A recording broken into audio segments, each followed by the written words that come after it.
Sometimes you cannot just freehand such a masterpiece. Now you have a very clear big picture, and it's like, okay, well,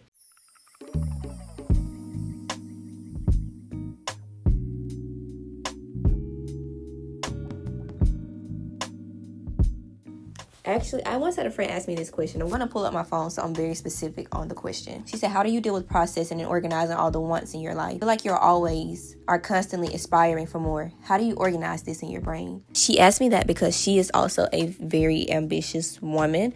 She does a lot. She works corporate. She's a Pilates teacher. She's a part of different organizations, and I learn a lot from her too. She actually inspires me, so it's funny that she came to me for the question. It made me realize, like, how many of y'all probably feeling like that? Like, I'm always wanting more, and me wanting more, sometimes I feel like I'm not really getting anywhere, or it's just a lot. Even if I am making progress, it just feels like a lot. And this is what I told her. Let's say you're an artist and you have to paint a mural on an 80-foot wall. Sometimes you cannot just freehand such a masterpiece. You're going to divide it up into squares, and you're going to focus on each square to build out that mural. A lot of times we get so caught up in looking at the big picture that we forget that we can break it down into these small actionable steps. So my first thing is you need to write down what it is. Everything that you want, I want you to write it down. And I want you to see where you currently are in this very moment and break it down into small micro steps, micro habits, day by day things, and you're going to have to work your way backwards. Like, this is the big picture. I'm going to cut up into these squares, which is ultimately phases and, mini goals or whatnot. For instance, let's just put launching a business as an example. All right, if my goal is to launch a business, the first square would be do research. The second square would be develop a product. The third square would be launch to my audience. Or the big picture is to get in the best shape of my life. What does the best shape of my life look like? So, you want to lose 10 pounds of body fat. Now you have a very clear big picture. And it's like, okay, well, let's start walking 30 days. Phase 2 would be build out a nutrition plan. Phase 3 would be add in weightlifting to build muscle. Main thing you have to do is commit fully to each phase that you're in.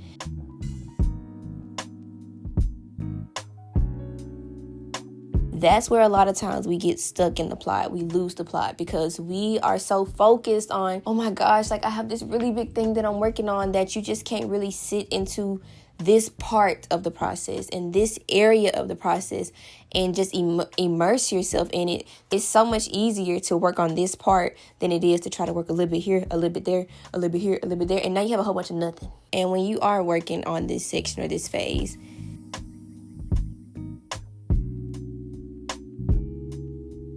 make sure you're layering gratitude in this process. Make sure you are being thankful for where you are and that you get to work on this process, because when you show gratitude and you are very thankful for where you are, a lot of times, for one, that can actually speed it up because you're enjoying yourself.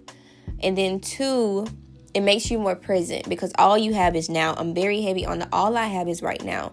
That's been one of my mottos for the year. I don't have, the future is not guaranteed. The past is already done. So all I have is now, and being present in this moment and working on this specific thing at this specific moment in time is what's going to get me to whatever it is that I'm saying. And, sometimes some phases are not going to be as enjoyable. You might not like this phase as much, but it has to get done. You're like, you know what?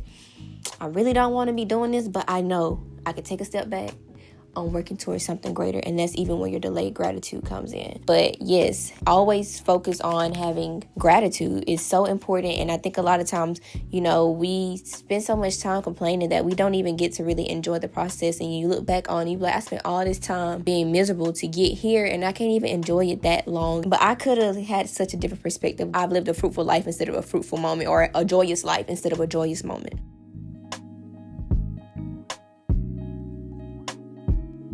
I've said it multiple times, always take a step back and review and look. This is just like the artist looking back at his mural. You take a step back and look at your plan. It always reminds and grounds you and lets you know that you are on the right track. You are doing what needs to be done.